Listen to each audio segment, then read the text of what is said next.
Bueno, vamos a comenzar ya con las dos propiedades que decíamos dentro del sistema digestivo que no tenían regulación propia, sino que dependían pues, de las que sí que tenían regulación, que eran la motilidad y la secreción. Entonces vamos a ocuparnos ya de digerir y de absorber, que todavía no hemos digerido ni absorbido. Hemos dicho algo, pero no hemos digerido ni absorbido. Bueno, aquí simplemente esta diapositiva lo que hace es un recordatorio de lo que se hace de lo que tiene lugar en cada sistema digestivo. Sí, sí. Ay, no sé. Bueno, que de lo que tiene, perdona, de lo que tiene lugar en nuestro sistema digestivo, ¿vale? Entonces tenemos la digestión gástrica, que se realiza fundamentalmente en el estómago, la digestión alcalina, que se realiza en el intestino, como decíamos, y la absorción, que fundamentalmente se realiza en intestino delgado, porque en el grueso se absorbía, acordaros que de los 9 litros que llevan a la luz, 7,5 aproximadamente se absorbían en intestino delgado, solamente 1,4 en intestino grueso, para con 100 mililitros se producía la excreción de la heces. ¿Vale? Esta diapositiva, por tanto, recordad lo que tiene lugar en cada sitio. Y vamos a comenzar con la digestión de las proteínas. Son súper esquemáticas. Yo os pido que toméis apuntes, pero que esos apuntes los estudiéis con los esquemas, porque la fijación mental es súper importante y están súper bien los esquemas. Bueno, aquí tenéis la digestión de las proteínas. Tenéis, en principio, aquí lo que tenéis es un aminoácido que tiene un grupo amino, un grupo carboxilo y está compuesto por una serie de aminoácidos. Perdón, tenéis una proteína. Una proteína compuesta por numerosos aminoácidos con un grupo carboxilo en un extremo, un grupo amino en el otro extremo y enlaces peptídicos entre los aminoácidos. ¿Vale?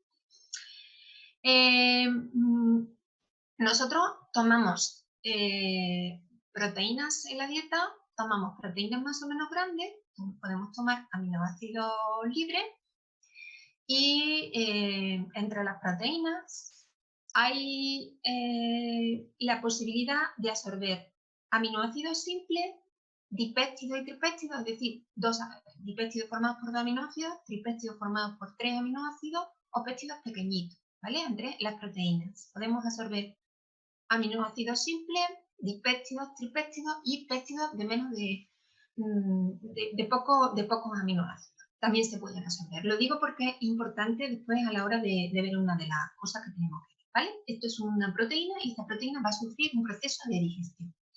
Ese proceso de digestión puede realizarse por medio de unas enzimas que se llaman endopeptidasa o por medio de otras enzimas que se llaman exopeptidasa.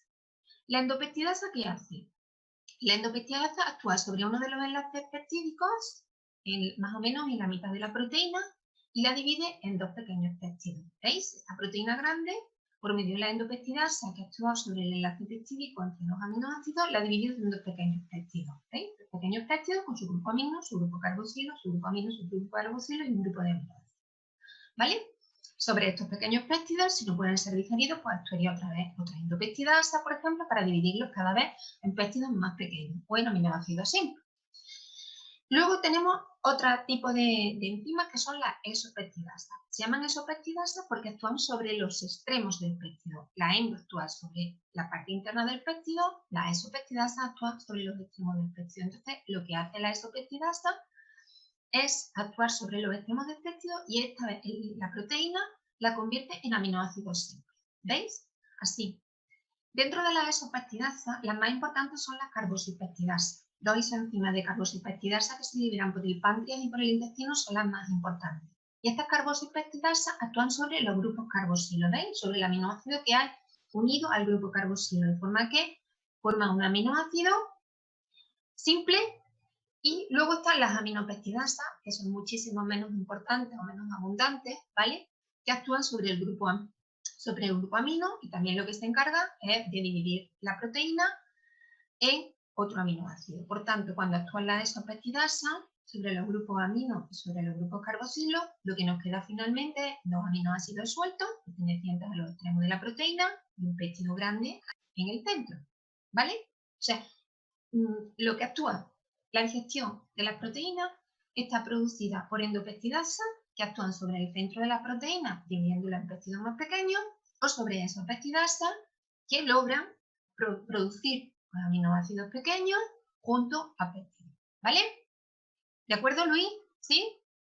Sí, perfecto. Vale, perfecto.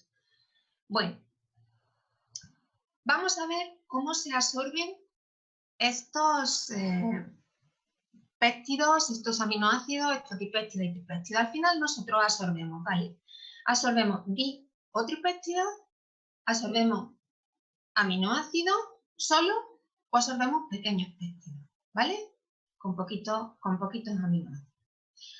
Los pequeños péptidos son absorbidos por transitosis, se llama. Se forma una vesícula en la región apical de la célula que engloba a ese pequeño péptido. Esta vesícula transita por la célula, pues se llama transitosis, pasa a través de la célula, a través del enterocito y se fusiona con la membrana basal de la célula para dejar libre al péptido que entra a sangre. ¿Veis? ¿Cómo se absorben los pequeños péptidos? Pues los bis y tripéptidos, es decir, formados por 2 aminoácidos o 3 aminoácidos, se absorben por medio de un transportador que al mismo tiempo que integra al dipéptido o tripéptido en la célula, también integra hidrogeniones, ¿vale? Con un transportador sin portador se llama, transportador sin portador, ¿vale? Sin portador. ¿Puedes explicar eso de nuevo, por favor? ¿El qué? Lo que estabas explicando, sí, lo del contraportador. Es un transportador, lo tengo aquí, se llama sin portador, así se escribe, ¿vale? Sin portador, porque sin portador significa que es un transporte de los dos materiales hacia el mismo lugar. Si no, sería un contratransporte. Si el hidrogenión saliera a la vez que el dipéptido o tripéptido entrara, sería un contratransportador, ¿vale? Aquí en este caso es un sin portador, porque entra hidrogenión y entran dipéptidos y tripéptidos. Los dipéptidos y tripéptidos se absorben a través de un transportador de la misma manera que lo hacen los hidrogeniones. Entra en cotransporte, se llama cotransporte. En vez de contratransporte, que sería el sentido contrario, cotransporte con hidrogenión. ¿Sí? Vale, vale, Yaisa? gracias. ¿Sí? Sí, yo. Sí, gracias. Vale, perfecto. Y luego tenemos el transporte de aminoácidos. El transporte de aminoácidos es también por cotransporte con sodio, ¿vale? Los aminoácidos entran con sodio, ¿de acuerdo? O sea que tenemos los pequeños péptidos que entran por transitosis, los dipéptidos y tripéptidos que entran cotransportados con hidrogeniones, los aminoácidos que entran cotransportados con sodio. Vamos a fijar lo que ocurre con los dipéptidos y tripéptidos. Mirad. Los dipéptidos y tripéptidos, una vez que son absorbidos por el enterocito, pueden pasar a la membrana basal y pasar a sangre. O bien, en el interior del enterocito existen enzimas peptidasas también que pueden dividir estos aminoácidos, estos dipéptidos y tripéptidos en aminoácidos simples.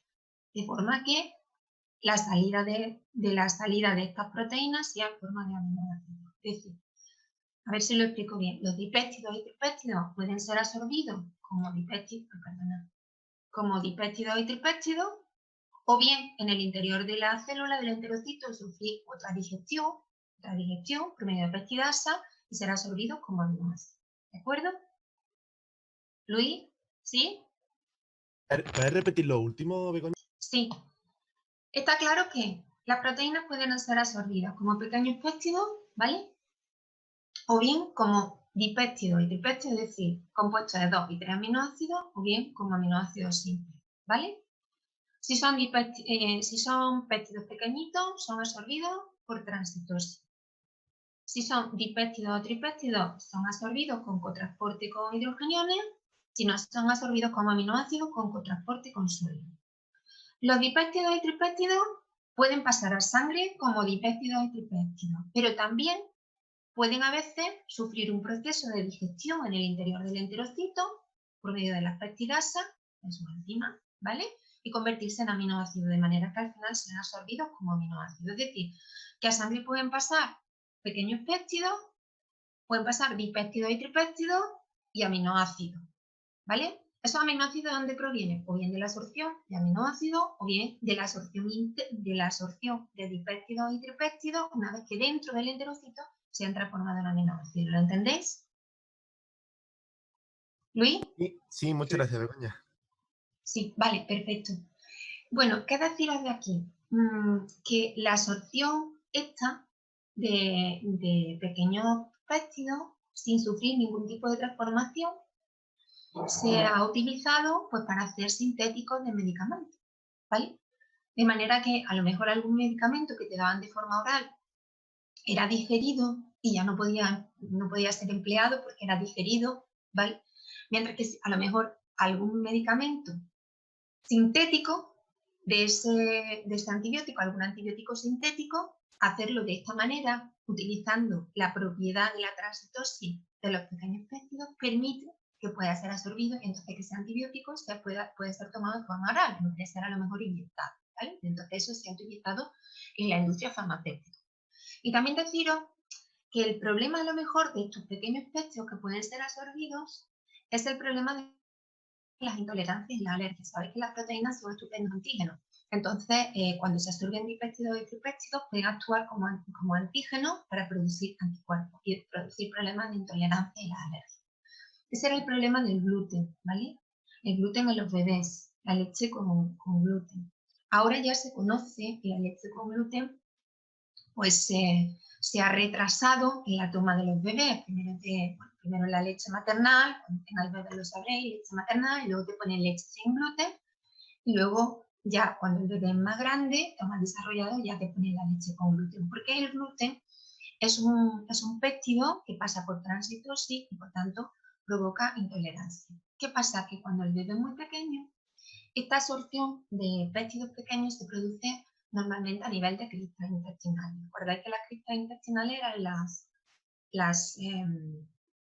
las entradas en la mucosa? ¿Recordáis? Estaban las vellosidades intestinales y las cristas intestinales eran las invaginaciones, ¿vale? Pues entonces la absorción del gluten se producía en esas cristas intestinales. Cuando tenemos nuestro intestino totalmente desarrollado, esas vellosidades intestinales son tan altas que de alguna manera inhiben el que estos dipéptidos y tripéptidos que estos pequeños péptidos puedan ser absorbidos en las cristas intestinales. Pero cuando el bebé es muy pequeño, las vellosidades intestinales no están suficientemente desarrolladas y entonces es muy fácil el acceso del gluten a las cristas intestinales y a ser absorbido. Y por eso provoca alergias en los bebés y intolerancia en los bebés. Intolerancia al gluten es muy frecuente que se produzca en los primeros momentos de la vida. Eso ya lo saben los médicos y retrasan la toma de leche con gluten para meses posteriores. Ya no sé, ya primero os digo, lo primero que te dan es leche materna, pues leche sin gluten y después ya cuando tienes ciertos meses de edad que ya tienes más desarrollada la vellosidad intestinal y por tanto es más difícil el acceso a las cristas intestinales y absorber el gluten, entonces ya sí te meten la leche con gluten. Eso por curiosidad para que lo sepáis, ¿no? Y que es muy importante pues esta absorción de péptidos también en la forma cuando queremos que algún antibiótico, algún principio activo del antibiótico, pues vemos que es digerido y no puede ser tomado de forma oral, pues producir compuestos sintéticos que se puedan ser tomados de forma oral porque puedan ser absorbidos sin digestión, ¿vale? ¿Y eso tiene algo que ver con que los bebés vomiten nada más tomar la leche o no tiene nada que ver? Bueno, vomita nada más tomar la leche, pues, bueno, primero porque comen sin control y a lo mejor le entra muchísimo gases también con la leche y eso, y también pues porque no tienen los estómagos suficientemente desarrollados y la toma de leche, pues la digestión le cuesta un poquito de trabajo, porque el intestino no está bien desarrollado para absorber, eso vomita, pero ya está, no tiene más importancia y todos lo hacen, ¿eh? Eso no, comen demasiado compulsivamente, ten en cuenta que están mamando, nosotros no nos damos cuenta ¿no? de las preocupaciones que nosotros tenemos, mi niño estará comiendo, ¿no? Y la única manera de saberlo es que lo pesas todas las semanas y ve que los 150 gramos que tienes que engordar, lo engordan, porque es la única manera. Pero te preocupa mucho porque, pero realmente a ti te sale gran cantidad de leche de la mamá, gran cantidad, y ellos comen compulsivamente, están mamando ahí compulsivamente, hay bebés además muy glotones que lo hacen con muchísima apetencia y no les da tiempo a absorber esa cantidad, con lo que los pone boca arriba y vomitan la mitad de la leche, pero no tiene no es un problema del bebé, eso no es problema, ¿eh? Simplemente porque comen con más rapidez de la que realmente pueden absorber. Y ya está, no tiene más problema ni que preocuparse por eso. Lo único es pesar a tu bebé y que el bebé va bien y ya está. Es la única manera de saberlo. Una ¿Vale? pregunta. Sí. Lo que ha dicho de desarrollar intolerancia al gluten no es lo mismo que ser celíaco, ¿no? O sea, no pasa por lo mismo, ¿no? Puedes hacerte celíaco desde pequeño. Puedes hacerte intolerante al gluten desde pequeño. Y por eso antes éramos intolerantes al gluten, o sea, había más intolerantes al gluten de lo que hay ahora. Pues porque no se conocía la absorción de la proteína, no se conocía la absorción del gluten, y entonces el gluten se metía al principio, se metía nada más que dejar de mamar. Y entonces se producían muchísimos más intolerantes, o sea, muchísimos más celíacos más intolerantes al gluten al principio. Ahora ya se conoce y hay menos intolerantes al gluten.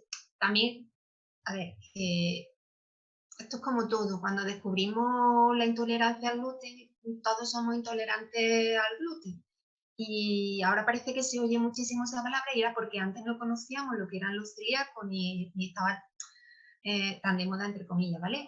Tan de moda la intolerancia al gluten, y ahora como lo conocemos, lo detectamos, sabemos hacer pruebas para determinar, parece que hay muchísimos más, pero realmente hay menos intolerantes al gluten. Lo que pasa es que antes pues no se sabía, y las personas que eran intolerantes al gluten pues tenían dolores de estómago, gases, lo pasaban fatal y no sabían por qué era, porque pues, me molesta, tengo el estómago, y te daban otros diagnósticos que ahora sí se sabe que son intolerantes al gluten. Pero créeme si os digo que ha decrecido la intolerancia al gluten desde que se hizo la pauta esto de alimentación en los bebés. Y además, vamos, yo tengo una hija de 20 años y ya la siguió, o sea que llevamos bastante tiempo con esta pauta de alimentación. ¿Está contestada la pregunta? Sí, más o menos, gracias. Venga. Bueno, eso con respecto a la digestión y la absorción de proteínas. Vamos ahora con la digestión de hidratos de carbono, ¿vale? ¿Qué hidratos de carbono tomamos nosotros en la dieta?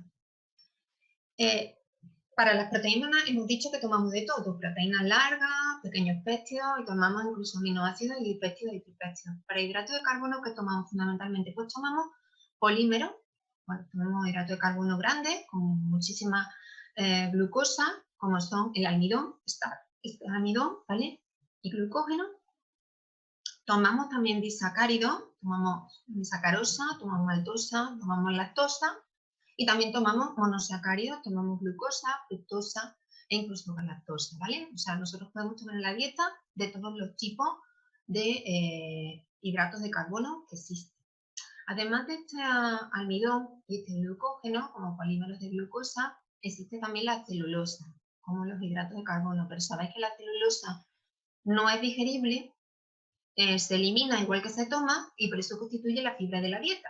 O sea, cuando tomamos cosas ricas en fibra, tomamos cosas realmente ricas en celulosa, nosotros no tenemos las enzimas que puedan digerir esa celulosa y la puedan absorber, y por tanto esa celulosa, igual que entra, sale, y por eso constituye la fibra de la dieta.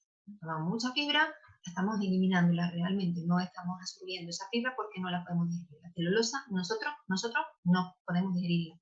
Los animales sí, plantas sí, nosotros no podemos digerirla, ¿vale? Los humanos. Entonces, os digo que podemos tomar todos estos componentes de la dieta. Lo que pasa es que si tomamos polímeros complejos, pues los tenemos que digerir. Y si tomamos disacáridos, los que tenemos que digerir. Porque, al contrario de lo que sucede con las proteínas, que pequeñas proteínas, si las podemos absorber, o aminoácidos simples, o también dipéptidos y tripéptidos, en el caso de los hidratos de carbono, lo único que podemos absorber son monosacáridos, es decir, podemos absorber glucosa, podemos absorber fructosa y podemos absorber galactosa, pero no podemos absorber otros hidratos de carbono más complejos. Entonces, tomemos lo que tomemos, tenemos que dividirlo hasta convertirlo en monosacárido, ¿vale? El almidón y el glucógeno sobre él actúa la amilasa. ¿Acordáis de la amilasa salival, por ejemplo?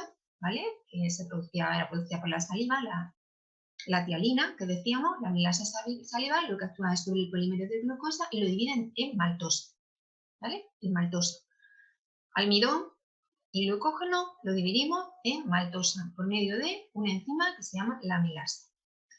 Ya tenemos disacáridos, ¿vale? Tenemos maltosa, que puede proceder de la propia dieta o bien de la digestión de polímeros de glucógeno, y tenemos otros disacáridos que podemos tomar con la dieta, que son sacarosa, que son lactosa, ¿vale? Esta flecha de la amilasa solo viene a la maltosa. El polímero de glucógeno o el polímero de almidón, por medio de la amilasa, se transforman en maltosa, ¿vale? Que es un disacárido, que junto a otros disacáridos de la dieta ahora tienen que sufrir una digestión, porque hemos dicho que absorbemos solo monosacáridos. Entonces, sobre la maltosa actúa la maltasa, sobre la sacarosa, la sacarasa, sobre la lactosa, la lactasa, ¿vale? Maltasa, sacarasa, lactasa. Actúan sobre estos disacáridos y la transforman en, la maltosa se transforma en 2-glucosa independiente, la sacarosa sobre la sacarina, ¿no? Sobre la sacarosa, actúa convirtiéndola en glucosa y en fructosa, y sobre la lactosa actúa la lactasa y la transforma en glucosa y galactosa, ¿vale? Por eso digo que estudiéis con esto porque está súper bien, ¿vale? La maltosa se transforma en glucosa, la sacarosa en glucosa y fructosa y la lactosa en glucosa y galactosa. Y estos ya sí pueden ser absorbidos. Vamos a ver cómo se absorben. Perdona. Dime, Luis, ¿quién me está hablando? No, soy Brian. Brian, dime. Una pregunta, ¿la steviosa nosotros no la digerimos? No. Pasa directamente, o sea, como entra y sale. Mm. Vale. Vale, pues era solo eso. Estupendo. Bueno, pues aquí tenéis. ¿Alguna pregunta más? ¿No? Vale. Bueno, ya tenemos entonces glucosa, galactosa y fructosa. ¿Vale? ¿Lo veis?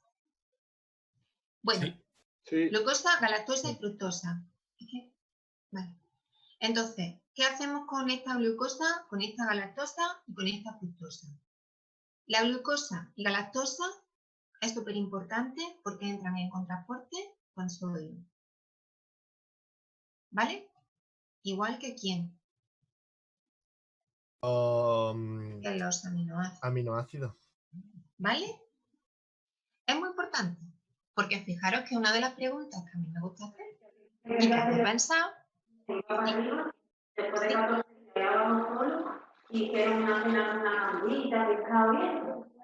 ¿Alguien me está preguntando? Alguien se deja el micro abierto. Dime. Marta, que se deja el micro abierto. Ah, vale. Entonces, glucosa o galactosa se absorbe en transporte con sodio. Y a mí lo que me gusta aquí preguntar es que, ¿por qué pensáis que los sueros que nos ponen llevan glucosa o galactosa, etcétera? Los sueros que nos ponen cuanto más malitos llevan también sodio. ¿Por qué pensáis? Alguien que me conteste. Para facilitar la absorción. Vale, pues igual que esto, me gusta preguntaros por qué las bebidas iónicas, isotónicas, para recuperar electrolitos, cuando hemos corrido, por ejemplo, hemos hecho ejercicio, llevan glucosa. ¿Por qué? Para facilitar la entrada de sales, Claro, ¿no? lo mismo Exacto. como es un simporte. Exactamente. Entonces, fijaros que a mí, a partir de esto, me da curiosidad y cuando voy a visitar a alguien que tiene un suero puesto, miro la composición, ¿vale? Entonces, en el suero, a lo mejor lo que queremos que no entre, a lo mejor glucosa, un suero glucosado y queremos que no entre glucosa. Pero para eso le tenemos que poner sodio. Y, por ejemplo, si vamos a tomar una bebida isotónica, lo que nos interesa es que no entre en electrolito, no entre el sodio, a lo mejor le ponemos glucosa. Es decir, que es muy importante, parece una tontería, pero es muy importante saber que tanto los aminoácidos como la glucosa y la galactosa entran en contraporte con el sodio. ¿Vale? La fructosa, no, la fructosa entra en un transportador específico que tenéis aquí, que se llama transportador de glucosa 5. El 5 significa transportador, la T de transportador de glucosa 5, ¿vale? La fructosa, por tanto, se transporta mediante un transportador de glucosa que se llama GLUC5. Por la parte vasolateral de la célula estos monosacáridos pasan a sangre por medio de unos transportadores, en este caso para todos iguales, que es el transportador de glucosa 2. ¿Vale? El transportador de glucosa 2 la transporta por la parte vasolateral de la célula, que permite la salida para ser absorbido en sangre. ¿Vale? Pero por la parte apical, los transportadores de glucosa y la lactosa lo hacen con cotransporte con sodio, y el de fructosa es un transportador propio, que es el transportador 5 de glucosa. ¿Vale? Os viene aquí en el recuadrito abajo una sustancia que es la glutamina. ¿Vale? La glutamina es un aminoácido y parece ser que, porque la pregunta es si la glucosa es lo que nosotros utilizamos fundamentalmente para obtener energía, para obtener ATP, porque las células absortivas intestinales dejan pasar la glucosa y no la utilizan ellos para obtener energía, porque toda la glucosa que tomamos se absorbe, no se la queda a las células, no se la quedan para obtener energía. Y es que parece ser que fundamentalmente la energía en las células intestinales procede de la glutamina, que es un aminoácido, y es lo que ingieren para obtener energía de glutamina, parece ser. Igual que os decía que los colonocitos también aprovechaban que en el colon precisamente tenía lugar la digestión bacteriana, y en esa digestión bacteriana se producían ácidos grasos de cadena corta, ácidos grasos simples, y parece ser que esos ácidos grasos simples eran los que utilizaban los colonocitos para su alimentación. Bueno, pues en el resto de células intestinales parece que tiene la energía se obtiene del aminoácido glutamina, en vez de obtenerlo de la glucosa, para que la glucosa pueda ser absorbida completamente en el intestino delgado. ¿Vale? ¿Correcto? ¿Sí? Sí. ¿Luis? Venga, estupendo. Sí. Bueno, pues seguimos y vamos ya a la digestión de la grasa, ¿vale? Esto es un poquito más, tiene más pasos, pero vamos a ver si lo explicamos bien. Mira, la grasa tiene un problema que son lipófobas. Es decir, que en el contenido del estómago, en el contenido del intestino, pues van formando unos goterones de grasa que no se disuelven en el agua, en el contenido acuoso que procede de la digestión. No están disueltas, sino que están ahí por encima. Es como cuando le echamos el aceite hemos lavado la ensalada, la hemos puesto en nuestra bandeja, ¿no? Y le echamos aceite y se quedan los goterones de aceite ahí porque no se disuelven. Y al disolverse, pues tienen un problema pues, porque no se pueden digerir, porque no se absorben. Entonces, de ahí que estas gotitas de grasa necesitan ser emulsionadas, ¿vale? ¿Quién las emulsiona? ¿Qué es la emulsión? La emulsión es la conversión de esas gotas grandes de grasa en gotas más pequeñas, que además son solubles. ¿Quién se encarga de ello? Las sales biliares. ¿Os acordáis de las sales biliares que venían del hígado, nuestra vesícula biliar? Venían en concreto en un componente que era la bilis. Decíamos que esa bilis tenía muchísimas cosas, pero entre ellas eran las sales biliares, que además decíamos que se absorbían en el ilio, por circulación enterohepática, volvían otra vez para poder ser utilizadas en la misma comida. Entonces, esas sales biliares se encargan de la emulsión de esta grasa, es decir, en convertirla en gotitas de lípidos más pequeños, que además pueden se hacen solubles. ¿Por qué se hacen solubles? Porque las sales biliares tienen dos extremos, y un extremo es hidrófilo y otro es hidrófobo. O si queremos, uno es lipófilo y otro es hidrófilo, ¿vale? De manera que el extremo eso se llama que son anfipáticas, no antipáticas, sino anfipáticas, con F, ¿vale? Anfipáticas. ¿Qué significa? Que por el extremo lipófilo se unen a la grasa y por el extremo hidrófilo permiten su disolución en agua. Entonces ya hemos convertido esta grasa grande en gotitas más pequeñas que son solubles en el contenido acuoso del intestino. Es lo que se llama emulsionar la grasa. Ese es el papel de las sales biliares. Por tanto, si os pregunto, ¿las sales biliares digieren la grasa? No, no me vaya a decir que sí, ellas no digieren nada. Ellos no digieren nada, ellos facilitan la digestión de la grasa, porque si no las emulsionamos, no las podemos digerir, pero no están digiriendo la grasa, ¿vale? Pero son fundamentales. Las sales biliares. O sea, la respuesta sería emulsiona, ¿no? Emulsionan, es decir, si yo te pregunto, ¿las sales biliares digieren la grasa? Tú me tienes que decir que no. Ellas no digieren. Las emulsiona. Las emulsionan, ¿vale? Si te pregunto, ¿participan en la digestión? Por supuesto. Participan emulsionando la grasa, o sea, la palabra es emulsionar, pero no digieren nada, ¿vale? Vale. Entonces, una vez que la emulsionan, sí puede actuar sobre ellas, sí pueden actuar sobre ellas las enzimas propias de la digestión. Con un problema. Mirad, a continuación en el dibujo tenéis a la lipasa. Ya conocemos a la lipasa, hemos conocido una lipasa salival, hemos conocido una lipasa gástrica, ¿vale? Hemos conocido las lipasas intestinales, en fin, para la digestión de la grasa, es la que se encarga de la digestión de la grasa, la lipasa, ¿vale? Pero está acompañada aquí de otra coenzima que se llama colipasa. La colipasa es un cofactor proteico, no es una enzima, es un cofactor proteico. Porque, al igual que si yo digo, la lipasa digiere, las sales biliares digieren la grasa, mete no, emulsiona la grasa. Si yo digo la colipasa digiere la grasa, mete un rotundo no. La colipasa no digiere nada. ¿Para qué es necesaria? Pues la colipasa es necesaria, ¿vale? Para convertir esa emulsión en pequeñas micelas que puedan ser absorbidas. Ahora vamos a ver lo que son las micelas, ¿vale? Pero es necesaria su actuación para que la lipasa pueda actuar sobre esta emulsión de la grasa y pueda convertir esas emulsiones en pequeñas micelas para ser absorbidas. Por tanto, la que digiere la colipasa, ¿qué hace? Es que la lipasa, cuando se encuentra con esta emulsión de la grasa, no puede entrar. No tiene sitio para entrar, porque están las sales biliares impidiéndole la entrada. Es la colipasa la que se encarga de hacerle sitio, es decir, retira las sales biliares por algunos de los extremos de esas emulsiones para que la lipasa pueda entrar a digerir esas grasas.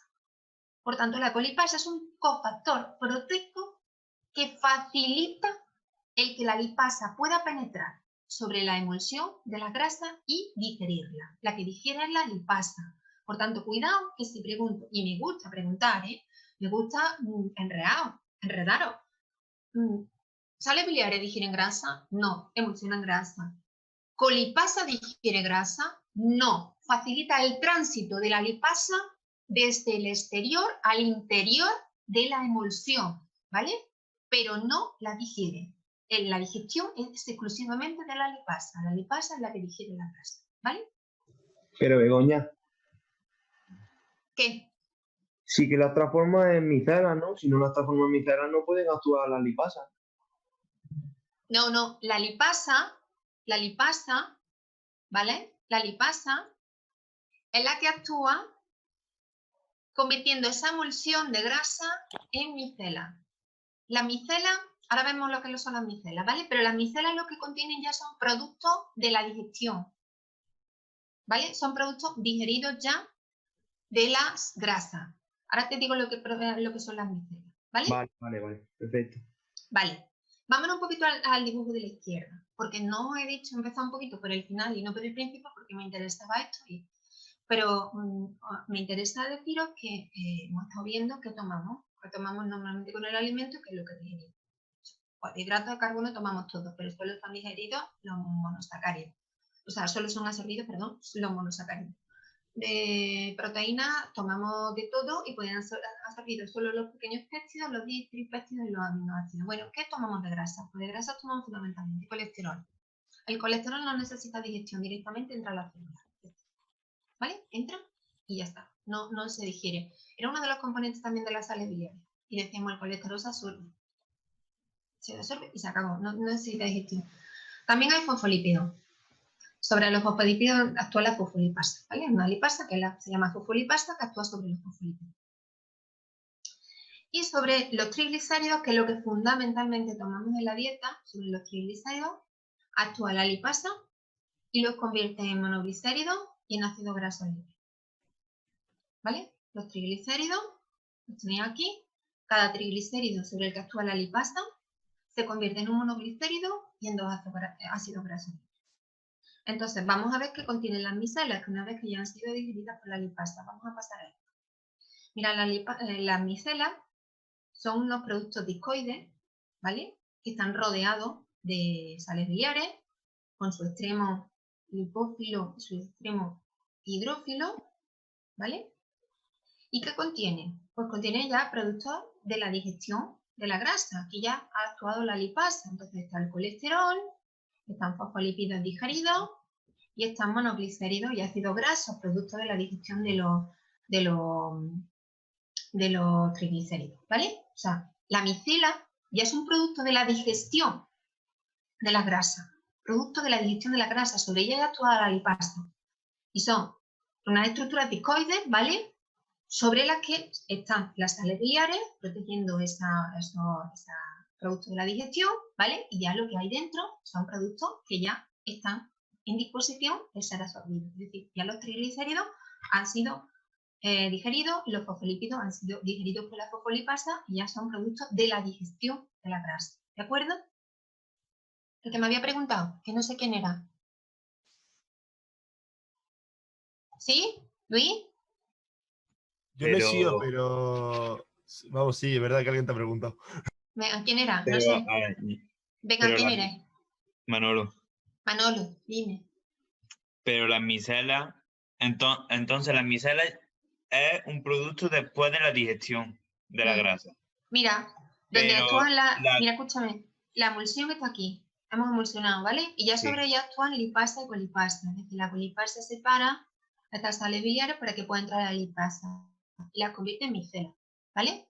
Pero la colipasa no transformaba la emulsión en micelas para que pudiera No. entrar a la lipasa o algo de eso. No. ¿Escuché yo? La colipasa abre el camino entre las sales biliares para que la lipasa entre a digerir estas grasas que se encuentran en emulsión. Cuando ya se han digerido estas grasas que se encuentran en emulsión, nos encontramos con una gotita muy pequeña ya, discoide, rodeada de sales biliares que contienen ya los productos de la digestión de la grasa y están ya en disposición de ser absorbidos. ¿Vale? Vale, sí. ¿Vale?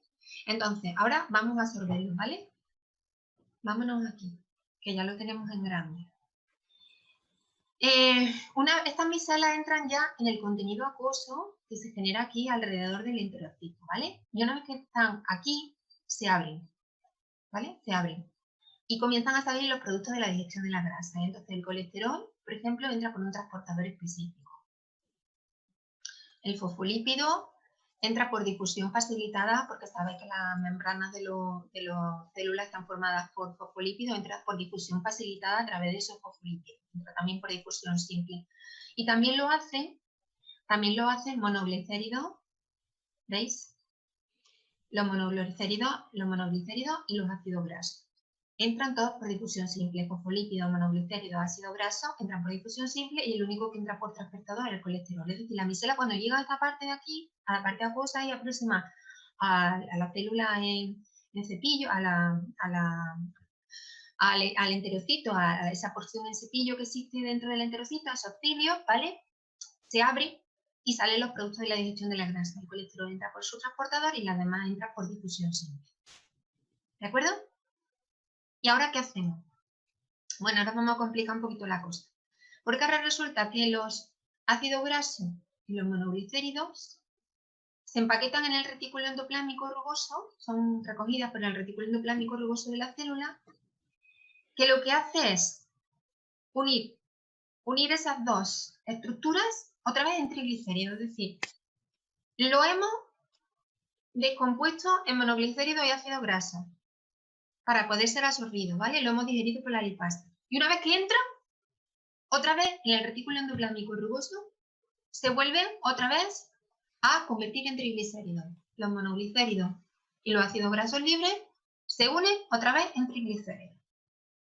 Y esos triglicéridos se unen al colesterol, que entra por transporte activo, y a proteínas que hay en el interior del enterocito, y forman una estructura muy pesada que se llama kilomicrón. ¿Vale? Kilomicrón. Es decir, entran monoglicéridos y ácido graso de forma de difusión simple, se vuelven a convertir en el retículo endoplámico rugoso en triglicéridos y además se realiza la unión de esos triglicéridos con el colesterol, que entra por su transportador activo, más proteínas que hay en el interior del enterocito y forman los denominados kilomicrones. ¿Qué es un kilomicrón? La unión de triglicéridos, colesterol y proteínas en el interior del enterocito. Ese kilomicrón llega al aparato de Golgi y es empacotado en una vesícula que lo rodea. Y sale llega a la parte vasolateral de las células, se fusiona con la membrana y sale por su citosis. Ese micrón, que es el kilomicrón, es muy grande y no puede ser absorbido por los capilares sanguíneos, no es absorbido en sangre, sino que directamente pasa al sistema linfático. Y un poquito antes de la entrada de las venas cavas al corazón, esos kilomicrones penetran en sangre. ¿Vale?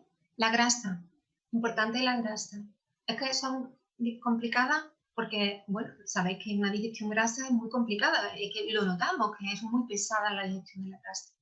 Y es muy pesada, primero porque necesitamos la bilis, en concreto las sales biliares, porque necesitamos emulsionar esa grasa, porque necesitamos un cofactor proteico, la colipasa, para que la lipasa pueda dividir esa grasa, porque las tenemos que transformar en micelas, porque esas micelas tienen que ser, se abren cuando llegan hacia el borde insepidil del enterocito, se abren los diferentes componentes de la digestión de la grasa para poder ser absorbidos, no por transportador, por difusión facilitada. Porque una vez dentro del enterocito vuelven a ser transformadas en triglicéridos, porque esos triglicéridos se unen con colesterol y con proteínas del enterocito y forman kilomicrones, y porque los kilomicrones salen por exocitosis y no pueden ser absorbidos por el torrente sanguíneo por su gran peso molecular, sino que son absorbidos por la linfa. La linfa los transporta hasta las venas cavas y un poquito antes de entrar en el corazón, entran a circulación sanguínea. Esa es la digestión de la grasa. Por eso es tan pesada esa digestión de la grasa. ¿No hemos enterado? Ya, yo lo he visto. ¿No hemos enterado? Yo ¿Entra tengo por una la vena pregunta. cava? A ver, uno. Venga, a ver. Tenéis 3 preguntas por ahí. Venga, a ver. Preguntarme. Yo misma. Entonces Venga. circula por el sistema linfático y a la altura de la vena cava entra, ¿no? A la altura de la vena cava, bueno, cuando llega a la vena cava, casi antes de entrar al corazón de la vena cava. Ok. ¿Vale? Segunda pregunta. Yo, has dicho en el retículo endoplasmático, en el paso 3C, Sí. el retículo endoplasmático rugoso, Rugoso. Retículo endoplasmático pero rugoso. smooth no es liso. Bueno, pues será liso entonces. Ah, Creía que era el retículo endoplasmático. Lo compruebo, ¿vale? ok. Os lo digo. Siguiente. Yo tengo una pregunta. Es que creo haber entendido de que antes de que saliese el kilomicrón había un paso previo. ¿Lo he entendido mal o...? Antes de que salga el kilomicrón, Sí, el paso previo. Sí. No, o sea, ahí se forma el kilomicrón, que es la unión del colesterol y los triglicéridos, ¿no? Y las proteínas. Y proteínas Las de proteínas, sí. enterocito. Se forma. ¿Y cómo sale? El kilomicrón no llega a la membrana vasolateral y sale, sino que necesita salir envuelto en una vesícula. Ah, vale. Y esa vesícula la forma en el aparato de Golgi. El aparato de Golgi lo que hace en lugar ese kilomicrón y lo saca a través de la membrana vasolateral. Vale, muchas gracias. ¿Alguna pregunta más? ¿Por ahí oigo algo? Dime. Y una cosa, abajo cuando pone lo de lácteal, eso ya es la linfa. No, sí, esto es, aquí te está diciendo que en el capilar no entra, el esquema así dice no puede entrar, ¿vale? Ahí pone una barrera y lo que entra es en el conducto linfático, Vale. que lo lleva hacia la vena cava. Vale. ¿Sí? Sí. Dime.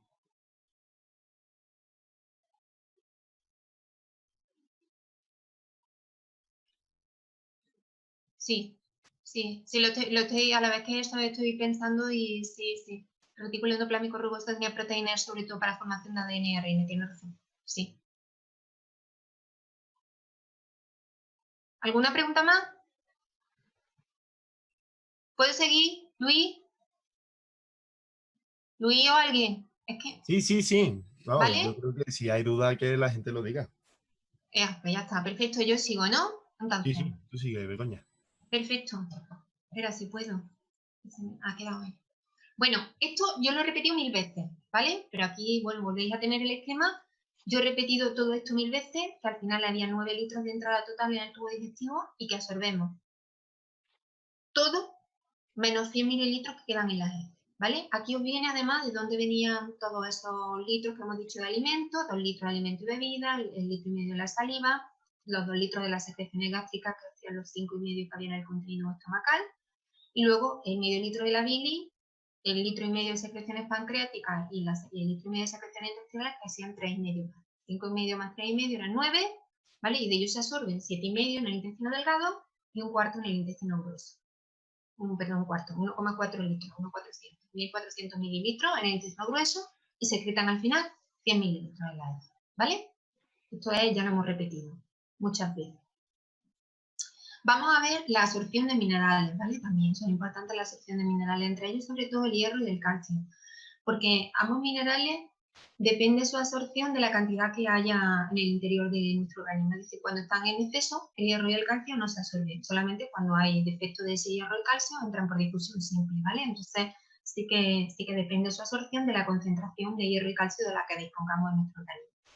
El hierro lo podemos absorber de dos formas, el grupo hemo, en forma de grupo hemo, la zona de la hemoglobina, ¿vale? Grupo hemo, o en forma de ion ferroso. El grupo hemo no se sabe cómo se absorbe, ¿vale? Se sabe que entra en la célula, pero no se conoce bien quién es su transportador ni cómo se hace. El grupo ion ferroso se une a una transferrina, una proteína, transferrina luminal, se llama luminal por estar en la luz, una transferrina luminal que lo transporta al interior. En el interior de la célula se convierte en movilferrina. Y esa movilferrina es transportada hacia el plasma por medio de una transferrina plasmática. ¿Vale? El grupo hemo no se conoce bien cómo entra. El grupo ion ferroso entra movido por una transferrina luminal. En el interior de la célula se transforma en movilferrina y expulsado al exterior, donde se une a una transferrina plasmática que lo transporta a través de la sangre. El calcio. El calcio entra por un canal de calcio, ¿vale? De la célula y sale en contratransporte con sodio, con calcio, potasio, ATPase. Entra por un canal de calcio, sufre una serie de reacciones en el interior del enterocito y sale por contratransporte con sodio, con calcio, potasio, ATPase. ¿Qué me interesa de aquí? Me interesa que sepáis que el hierro y el calcio solamente se van a absorber cuando son necesarios para nuestro organismo. El calcio y el hierro que tomemos en exceso no se van a absorber, ¿vale? Solamente cuando son necesarios en nuestro organismo. Y eso es lo que me interesa que sepáis de esta diapositiva más que el medio de transporte. La absorción de iones, ¿vale? También importante, la absorción de iones. Esto lo tenéis aquí. Tampoco, de verdad no la voy a preguntar. Porque, bueno, por ejemplo, el sodio, sabéis que se absorbe unido, por ejemplo, a monoglicéridos y se une a aminoácidos también. O sea, que transportado con aminoácidos y monoglicéridos, el sodio entra, ¿vale? Aunque no nos hayamos fijado, lo tenemos aquí, ¿vale? En azúcares o aminoácidos, monoglicéridos o aminoácidos. También tiene otro sistema de transporte. El sodio puede entrar por un conducto propio, que tenéis aquí, en el colon, que sostiene el colon, por un conducto propio, pero también puede entrar por contratransporte con hidrogeniones, ¿vale? También existe un contratransporte con hidrogeniones que también produce pues, la entrada de sodio a la célula. Vale, ¿cómo sale este sodio? Siempre sale por una sodio-potasio ATPase. Estamos hartos de conocerla, la sodio-potasio ATPase, y sale de la célula, absorbido a través de ese transportador. ¿Vale? Muchas formas de entrada del sodio. El cloro. El cloro siempre entra por vía paracelular, ¿vale? Por vía paracelular, es decir, entre las uniones celulares de los enterocitos, pero también tenéis aquí una posibilidad de entrada de cloro que es contratransporte con el ion bicarbonato. Aunque no nos hayamos fijado en todos esos esquemas que hemos puesto de absorción de cloruro sódico, de absorción de bicarbonato, etcétera, estas células que hemos puesto, que no lo hemos esquematizado muchísimo, no lo hemos esquematizado mucho, pero había todos estos sistemas de transporte. Realmente son un resumen de todo lo que hemos visto, pero que no lo voy a preguntar, ¿vale? Pero bueno, tengo que decir. El potasio. Potasio también es importante, la absorción de potasio, ¿vale? El potasio también se absorbe fundamentalmente por vía paracelular, lo tenéis aquí. En el colon, cuando hay exceso de potasio, podemos tener una vía al contrario, es decir, que salga hacia la luz y sea excretado. ¿Veis aquí? La paracélula. Y el bicarbonato entra fundamentalmente como CO2, como producto de la unión de bicarbonato en la luz con hidrogeniones, pues entra el CO2 y entra cruzando la célula, el enterocito, y entra en forma de CO2, ¿vale? O sea, que el bicarbonato entra en forma de CO2 a través de la célula. ¿Vale? Un poco, bueno, porque lo sepáis. Y sobre todo, esto no se os olvide. El sodio con azúcar y aminoácidos es súper importante, ¿vale? Que no se os olvide nunca. Y luego tenemos la absorción de vitaminas. Tampoco voy a insistir os lo pone aquí con muchísimo detalle. Yo no voy a insistir sobre la absorción de vitaminas. Sí que sepáis que hay unas vitaminas que son liposolubles, la A, la D, la E y la K. Y entonces entran en los kilomicrones también, porque son liposolubles. Y entran formando parte de la vía micelar y forman también kilomicrones y por tanto pasan a la linfa. Y solamente, mirad aquí la vitamina D, ¿veis? La vitamina D sí puede pasar a la sangre. El resto pasa a la linfa. Y luego las vitaminas hidrosolubles pues entran por diferentes tipos de transporte y no me voy a, lo tenéis aquí, me parece tonto luego la repetir, no lo voy a preguntar, no te voy a preguntar el ácido fólico por qué entra por difusión, no te lo voy a preguntar, sí que son vitaminas hidrosolubles, las liposolubles en general, vosotros quedaros con que entran en los micelas y pasan a ser kilomicrones y son resueltos por la linfa. Las hidrosolubles, quedaros que entran por diferentes medios de transporte. Y sí, que recordar, por favor, el factor intrínseco para la vitamina B12. Ya lo hemos dicho, ese factor intrínseco que se fabricaba en la mucosa estomacal, en la mucosa gástrica, y que era necesario que se uniera a la vitamina B12 para ser absorbida por el hígado. Lo volvemos a recordar aquí, ¿vale? Vitamina B12, importante, factor intrínseco, y eso sí os dije que os lo iba a preguntar, lo del factor intrínseco. Factor intrínseco necesario para que la vitamina B12 se una a él y pueda ser absorbida en el hígado, ¿vale? Por eso esa parte sí me interesa bastante. Y esta última ya diapositiva, ya os dejo descansar, es de verdad el esquema de todo lo que hemos estado viendo. Lo voy a leer rapidito, que nos queda un minuto, pero lo voy a leer. Mirad, ¿qué pasa en la cavidad oral y en el esófago? Pasa la insalivación y la masticación como motilidad. ¿Qué pasa? Las secreciones que hay, secreción salival. Dentro de la secreción salival está la amilasa salival, que lo sabéis, y también se secreta una lipasa salival. ¿Qué se produce? Digestión de carbohidratos por la amilasa salival, ¿vale? Porque la grasa, la lipasa esta, empieza a digerir la grasa mínimamente. Y absorción no hay ninguna. En el estómago, ¿qué movimiento hay? Peristáltico y segmentario, ¿vale? Movimientos peristálticos y segmentarios. ¿Qué se secreta? Clorhídrico, pecinógeno, lipasa gástrica, moco, bicarbonato, histamina, gastrina, todo lo que vimos en el estómago. ¿Qué se digiere ahí? Proteínas y grasa, porque decíamos, aquí importante, que los hidratos de carbono se digerían, pero por medio de la amilasa salival que la acompañaba. No había secreción de amilasa en el estómago, no había digestión propia de hidrato de carbono. Sí por la amilasa salival que se inactivaba un pH bajito de 1,5. ¿Qué se absorbe? Muy poquita cosa, solo sustancias liposolubles y alcohol. Intestino delgado.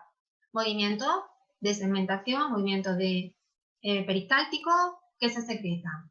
Bicarbonato sobre todo, enzimas pancreáticas, sales biliares, la célula mucosa emite moco y una serie de hormonas como policitocrinina, secretina, peptido inhibitorio gástrico y todos los que vimos, ¿vale? ¿Qué se digiere? Todo. De aquí se digiere todo. ¿Qué se absorbe? Todo. Todo. Y en el intestino grueso, movimiento en masa, que decíamos que eran los movimientos peristálticos, tenían un nombre especial, movimiento segmentario, sobre todo se secreta moco, la digestión no hay ningún efecto en la bacteriana, por fermentación y putrefacción, y que se reabsorben, sobre todo iones y agua, ¿vale?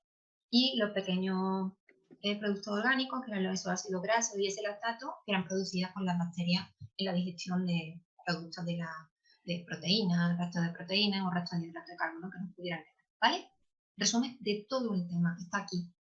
Cuando lo estudiéis, os lo miráis y veréis que está todo aquí, ¿vale?